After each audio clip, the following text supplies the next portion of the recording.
So we look at deep cycle batteries. Once again, remember in our diagram that the battery is for storage. You remember, and go back to it. Number 3 here is the battery. The battery stores all the power from the sun. Remember, I gave you the analogy of someone that lives in a rural community where there is no access to pipe-borne water, and where the primary source of water is rainfall. Now, that person needs rain or water all the time, but the rain is not falling at all times. So what he does is he buys tank and channel the rainwater into the tank or into water reservoir, so that when the rain is not falling, he can on his tap and fetch from the tank. So the same thing applies here. That tank is equivalent to our battery or deep cycle battery in the solar power system. Okay? The solar or the sunlight is not available at all times. It's not available in the night. So what happens in the night when you need power? You go and on your electricity or turn your tap, like the rainwater analogy, and draw current or draw power from the battery that was stored during the day. So you can see this computer animation. See the panel, sunlight on the panel during the day, it will charge the battery. The battery is up. Okay? That's what the animation is showing you. Then when you put your load in the night, the battery will diminish. And sun will charge it again. So this is it. This is the system. This is the storage. Okay, now, as you already know, battery stores energy to be used later on. Deep cycle batteries are specifically designed to continually provide electricity over a long period of time, and it can be discharged as deeply as 80% without permanently damaging the battery plates. So now it is worthy of note for me to also tell you that in a solar power system, we don't just use any kind of battery. We use a deep cycle battery. And like we have explained here, the name deep cycle means a battery that you can discharge deeply up to 80%, and that same battery will have the ability to come back to 100% when you recharge it. So this is the opposite of starter batteries that you need for your cars or ignition. Starter batteries is just for you to ignite, to start your car. It's not for you to continually use. But deep cycle battery is designed for you to use for hours, 10 hours, 12 hours, 20 hours. And when it gets to 20% or less, it will have the ability to come back again. So this is why it's called deep cycle. And that's what we use in solar power system. So these deep cycle batteries, you have types of it. We have the lithium-ion batteries. Lithium-ion batteries are new technology most often used in high-end electronics, such as laptop phones. Subject to aging when unused, moderate discharge current, susceptible to explosion due to mechanical, thermal, and mechanical stress. These are the disadvantages. But the advantage of the lithium-ion battery is that it has a longer cycle. You can use it for a very long time, up to 10 years, without replacing. Also, lithium-ion batteries, another advantage is that it is lightweight.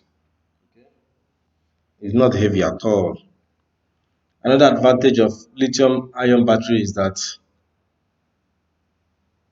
I've said that you can use it for a long period of time.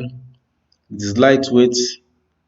So those are the two major advantages of lithium-ion battery. Okay, the third one is that you can discharge it up to 0% and it won't damage. So unlike this second one, this lead acid battery, which you need to discharge to 60 or at most 80%.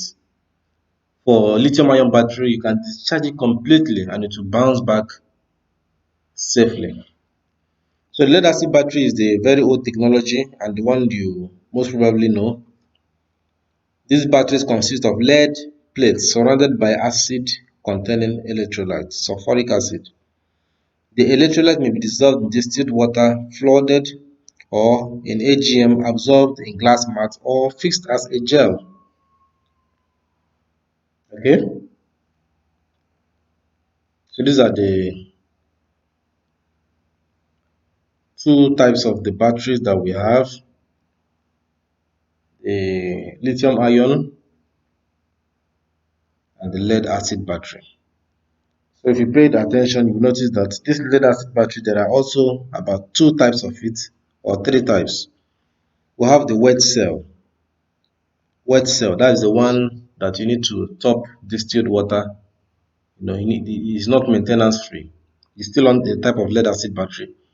Then we have the AGM, which when the electrolyte is absorbed in glass mat, it becomes dry cell because it's absorbed in crystals or glass mats, something that looks like crystal. Then we also have it in gel. The sulfuric acid or the electrolyte, the liquid electrolyte can be converted to something that looks like a paste. So in that sense, it's also a dry cell. Okay, so these are gone so far. Wow. Okay, still have a lot to do. Um, so these are the types of batteries that we have. So let's talk about the battery capacity. So the capacity of batteries typically is expressed in amp hour. For example, you have 7500, 150, 200, 405, 1000. A 200 amp hour battery, for instance, can deliver a current of 10 amps for an overall period of 20 hours. That's what makes it 200 amps hour. 200 amp hour battery, for instance, can deliver a current of 10 amps for a period of 20 hours,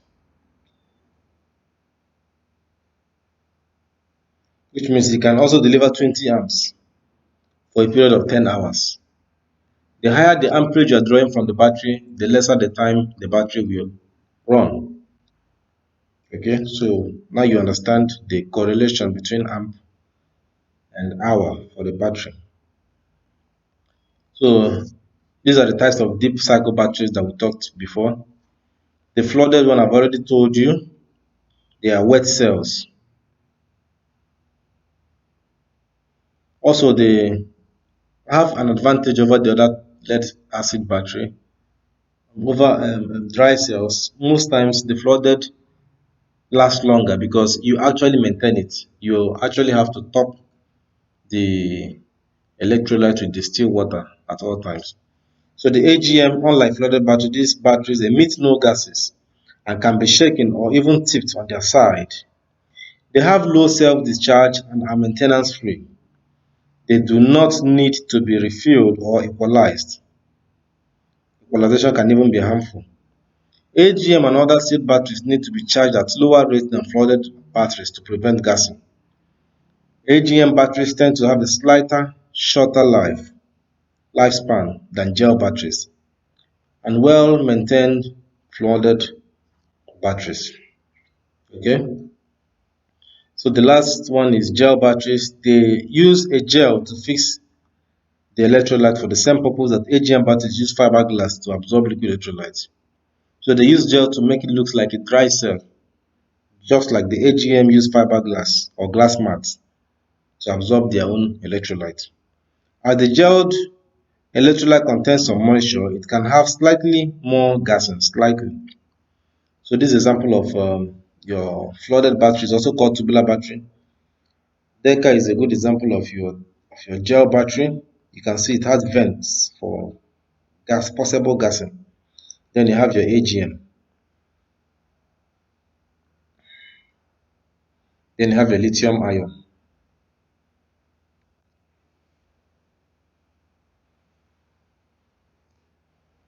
So look at the pictures again. This for the flooded, this for the gel, this for the AGM, and this for your lithium ion battery. So do you have any questions so far? Go to stoplearn.com and use the ask your question page. Or if you're already at stoplearn.com, look under this lesson, you will see a box where you can ask your question. Remember, this lesson is provided by Wiftra Energy Academy.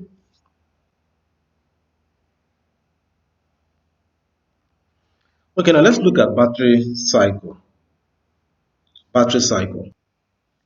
So in battery language, a cycle occurs when the battery is discharged and next recharged up to the same level. So battery cycle is when you take a fully charged battery and discharge it completely and recharge it again. That's one cycle. So battery cycle is an important way of measuring the lifespan of batteries, and it's very important because many people do not really understand how battery works. When people want to buy battery, they ask you how many years will it last.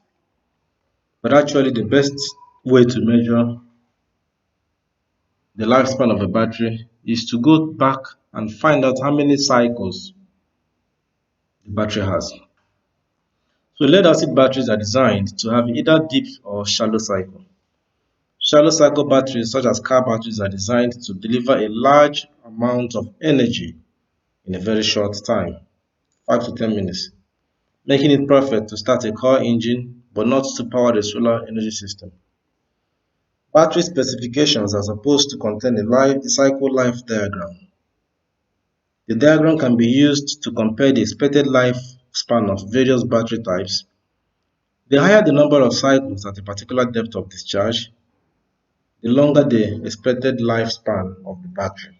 Okay, so I will show you what I mean by the diagram. And before you buy any battery, you have to look up the specifications, the technical specifications of the battery. And when you scan through the document, you will see this battery cycle diagram. It shows you the battery cycle of the battery with respect to the percentage of discharge, which we know as depth of discharge. For example, if your battery is 100% charged and you use it for 50%, that is half of it, then this will be the cycle of the battery. If you keep using it as 50%, the cycle of the battery will be around 17 or 16. That's 1600 cycles. If you use it as 80%, the cycle will reduce to around 1000 for this particular battery. If you use it for up to 100%, the cycle will reduce to around 800 for this particular battery. Now this represents the cycle diagram of a very good battery. A very good battery. Most batteries, if you're using at 60%, it will drop at around 800 cycles. So I hope you understand what cycle means. If a battery, for example, have 800 cycles at 60% discharge, and you make sure you turn off the battery system once you use it at 60%, then that 800, if you divide it by 365, you get an idea of how many years the battery will last. Do you understand? Good. If you have a question, you can ask at www.stoplearn.com. There's a discussion forum there for you to use and ask questions. You can also go to wiftra.com, the website of Wiftra Energy. So battery cycle remaining depends on the discharge frequency. This is what affects the lifespan of your battery. Frequent discharging reduces available number of cycles. Depth of discharge, deep discharging reduces available area for chemical reaction. State of charge should be 100% during storage. Storage and operation temperature. Battery loses some of its capacity at lower temperatures. However, increasing battery temperature does not guarantee increased battery capacity and will instead damage the battery. So let's look at battery care and maintenance. Okay, how do you maintain or care for your battery? Now, the battery care and maintenance will depend on the type of battery in question. For example, if it's a wet cell battery, that is a tubular battery, then you have to refill it. You do not refill AGM, gel, or lithium ion battery. You only refill flooded batteries every 2 to 3 months, or the tubular batteries. Then we have what we call the equalization. Flooded batteries need to be equalized every 1 to 3 months, depending on the depth of discharge. This equalization is only applicable to the tubular or wet cell or flooded batteries. Then the last is storage. Batteries at rest need to be held in a fully charged state to retain the battery capacity. If they don't receive constant float of 13.2 to 13.4 for a 12-volt battery bank, the battery will gradually lose charge a few percent per month. Once discharged to zero, the batteries may suffer irreparable damage. So, to maintain your battery, you must make sure you charge it every now and then. If you must keep your battery without use for a long time, make sure that the battery is, first of all, fully charged. And also note that the battery will be losing its capacity every month. And when it gets to zero, the battery might be damaged for life. So mismatched batteries in the bank. Batteries with same voltage but different capacities in series connection. Output capacity will be controlled by battery with lowest capacity. You really need to understand this. Some people will have a battery bank of, let's say, 4 of 200 ounce batteries. And when one is damaged, when 4 of them is damaged, they may replace only 2. That is adding 2 new ones and removing 2 old ones. And the total will be 2 new ones, 2 old ones for the 4 battery bank. But you have to understand that the output capacity will be controlled by battery with lowest capacity. So the lower ones will determine the output of that system, and they will strain the good battery and damage it if you do not replace the bad battery. What if when you have battery with same capacity but different voltage in series connection? Also know that this is in series connection. Capacity will remain the same while the voltage will be in summation. So the capacity will be the same, but the voltage will not be so high, might be higher than what you actually need. So it's better to use the battery with the same voltage, at least when you're doing series connection. What of batteries with same capacity but different voltage in parallel connection? This will result in heavy discharge of the higher capacity battery, causing short circuit that will damage the battery bank. Output voltage will be equal to the lesser voltage. Output capacity will be less to normal parallel connection. So this is not advisable in any way. So the battery with same voltage but different capacity in parallel connection. Output voltage remains the same, while capacity will be summation of all capacities. So what we recommend is for you to use the same battery capacity for all the batteries in the bank. If it is 12 200 amps, make sure you get new 12 200 amps of the same brand at the same time. Install them at the same time, whether for series or for parallel connection. We have already talked about series and parallel connection before when we are looking at the solar panel, but let's look at it again here. It's still the same thing for both battery and solar panel. For series, you have to put the positive to the negative. Then the other ones will come out. So these two batteries are both 12 volts, 100 amps. And when you series it, you have 24 volts, that is 12 times 2, but the same 100 amps. Why? Because when you series batteries of the same capacity, only the voltage will increase, the current will remain the same. So what about when you put in parallel? The voltage will remain the same, but the current will increase by 2, as you can see.